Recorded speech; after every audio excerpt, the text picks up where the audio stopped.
So Danny Flexen here for Seconds Out. Delighted to be joined by Melissa Hernandez, who will soon challenge Chantelle Cameron for the WBC super lightweight title. I guess first of all, I've read a few bits here and there, and I just want to be clear on this. Had you officially retired before this opportunity came, or had you just been inactive and then this brought you back into the sport a bit more? Well, I retired 2 years ago. Actually, longer than that. I've been inactive for about a year now because of COVID. It has nothing to do because we fought, I think, the April before last. Yeah. Because that's when I came out of retirement. And then COVID knocked out my fight with Michaela Mayer. And then ever since then, no one's gotten the ball rolling until now with my promoter. And now we're back on top. And you've obviously had a great pedigree in the sport already. What do you feel is your best weight? Because you were going to have that fight with Mayer. That would have been at a lighter weight than this. This is up at 140. We know Chantelle can also make 135 as well, although, she holds the belt at 140. What's Right. your best weight? My best weight actually is 35 and 40. The only reason I went down so low to fight Mayer was because no one wanted to fight me again.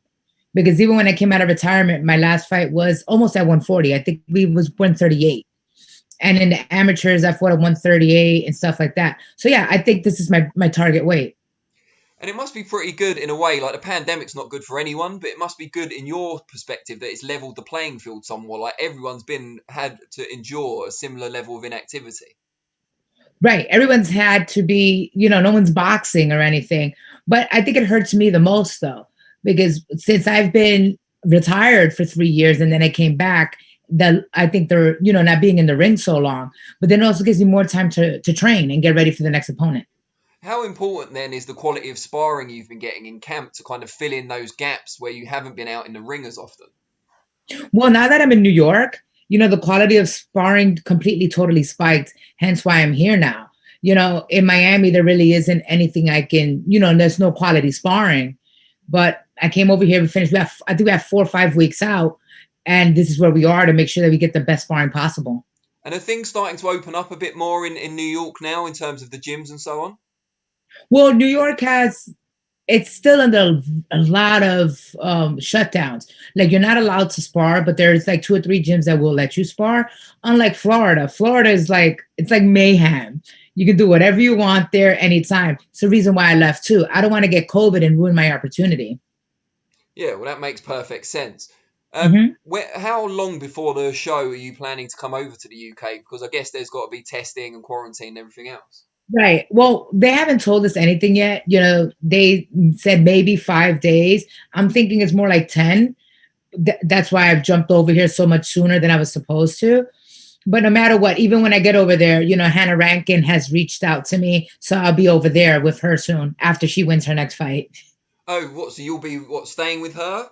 Is that what you mean? Well, I'll be going to the gym that she's at and trying to get some sparring in with her if we have enough time. And that would be amazing. Have you guys known each other for a long time? Well, I met her through Claressa when she was down here in Florida for camp. So I got to mix it up with all of them. So now, the good bondmanship of sparring partners. And now she invited me to go up there and be there with her. So we're going to do a good time. And she's looking ultimately to move down to 147 in due course. I don't think her next fight will be there, but I think that's the long-term plan.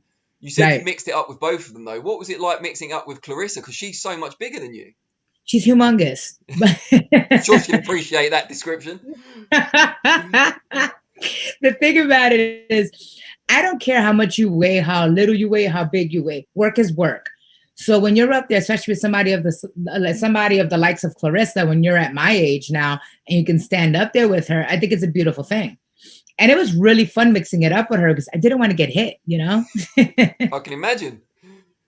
It must have been good for her as well, though, with your speed and everything to try and pin you down. That must have been an interesting challenge for her also. It was very fun for both of us. She's part of the reason why I came back too, because I had been sparring with her before. And she was like, you haven't lost it. You should come back. And here we are. Chantelle Cameron's been building a reputation as a bit of a puncher in her own right. But I'm guessing when you've been in with someone as big as Claressa Shields and as high quality, we're talking about the greatest female amateur and pro probably of all time. I guess you don't have much fear or even trepidation about some of these other ladies in your own weight class.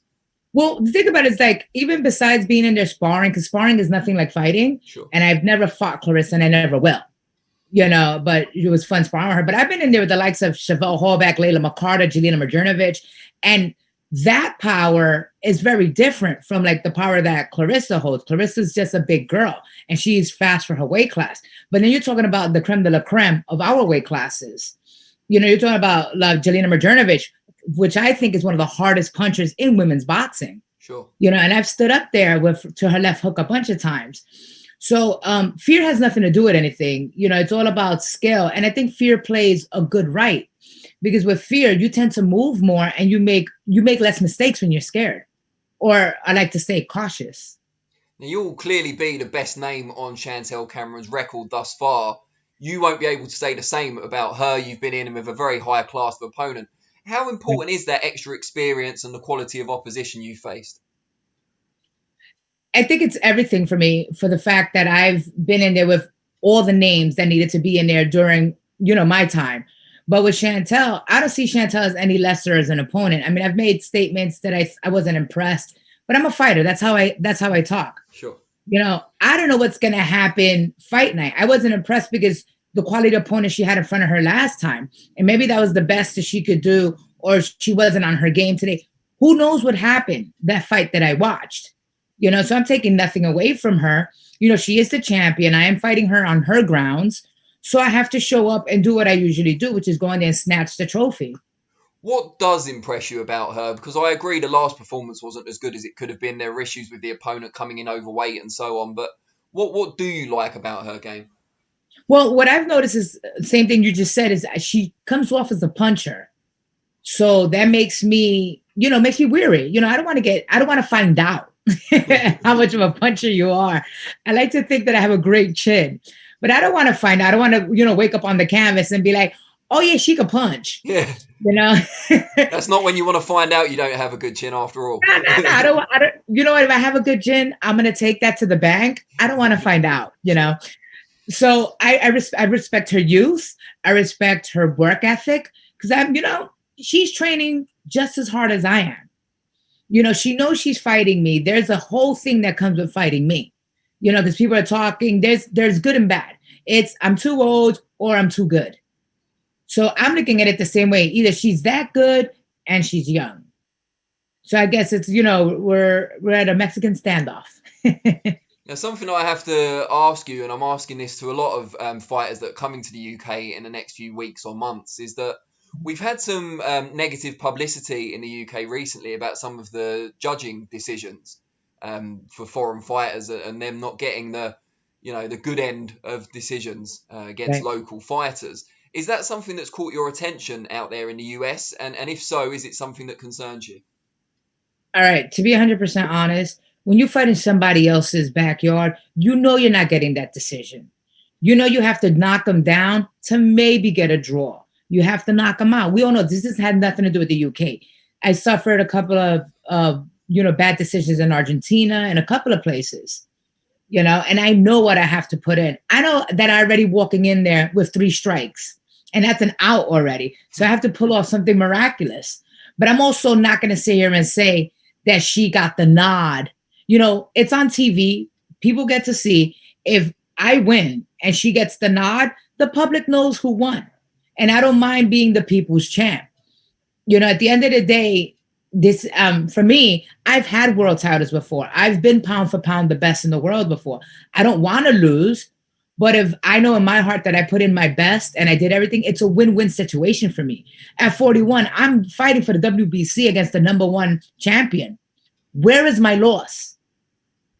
Yeah, no, it's a very good attitude to have. Let me ask you, must seem like a long time ago now, but just tell us how you first got into boxing. What was it that inspired you to take up the sport? Well, funny, I was chubby, right? Chubby-er, right? I was chubby, and one of my best friends took me to a gym in the Bronx, and she was like, "Hey, let's try this out." I hated every second of being in the boxing gym. I thought it was stupid. I thought there was other things to do. Why would I go and let someone punch me in the face? So it turns out being that Golden Gloves, New York City, you know, the pristine tournament, New York City Golden Gloves came up. We signed up and I had nowhere to go. I'm not a person that backs down from a promise. So I did it, and then I fought the 5-time Golden Glove champion Jill Emery, who actually fought Cecilia Brækhus a couple of years back. So even when I started in boxing, I always fought the best. I never got that easy stride. You know how people get built up. From the amateurs, I was thrown in there with the champions, and then even as a pro, my third or my fourth professional fight, I fought Kelsey Jeffries for a world title. No one does what I did in boxing. So going in there is, it's just I just have to do what I have to do. And when I started, it was the same thing. I was in there with boys 12 to about 18 years old, beating the crap out of me at 22. So I just had to learn to do it. So yeah, it was a long time ago, but but here we are. What age were you when you first started? I started at 22. I started very, very late. What were you doing before that? What were you kind of into before you switched to boxing as your main? Well, I was an artist. No, I was an artist. I was doing mannequins and windows for the Gap company. I was painting and making films. I was a New Yorker, so I was all over the place. But then boxing, as funny as it sounds, it's an art form as well. Of course. So I just totally channeled everything that I usually use to boxing. And what about now? Do you keep up with all that stuff as well as your boxing? Are you still kind of making movies and creating art? Well, yeah, I'm definitely still painting and stuff. I just don't show because, I'm a boxer now. Sure. So like I do paint in my house and I do things for friends. But after this run is over, this second try at it, I'm actually going to, start pushing forward to showing more art. And I'm also trying to open a gym. Oh, wow. That's awesome. And just tell us on the personal side, outside of the ring, have you got your own family? Do you have kids and stuff? I have 3 kids, Camacho, RuPaul, and Hagler. Those are my dogs. Right, okay. They're the only kids I want, and that's my life outside of boxing is boxing. I've said it for 20 years. I'm married to boxing. When I'm not physically doing boxing myself, I'm training people or I'm talking crap about other fighters to other reporters and, giving predictions and doing this. My life is boxing. What breed are the dogs? I have 2 Yorkies and a pit bull. Oh, wow. I bet they keep you busy when you're not in the gym. Oh, they're right behind me right now, bugging me. Good stuff. They just want to be part of this. They always want to be part of everything. Good for them. Well, I hope we catch up with you again when you make it to the UK. Please, let's. Yeah, no, 100%. But best of luck with the rest of your camp as well. And thank you. Can't wait for the fight. It'll be great to welcome someone like you to UK shores. Thank you. It's going to be fireworks. Thank you so much. Take care. Speak to you soon. All right, you too. Bye-bye. Bye-bye.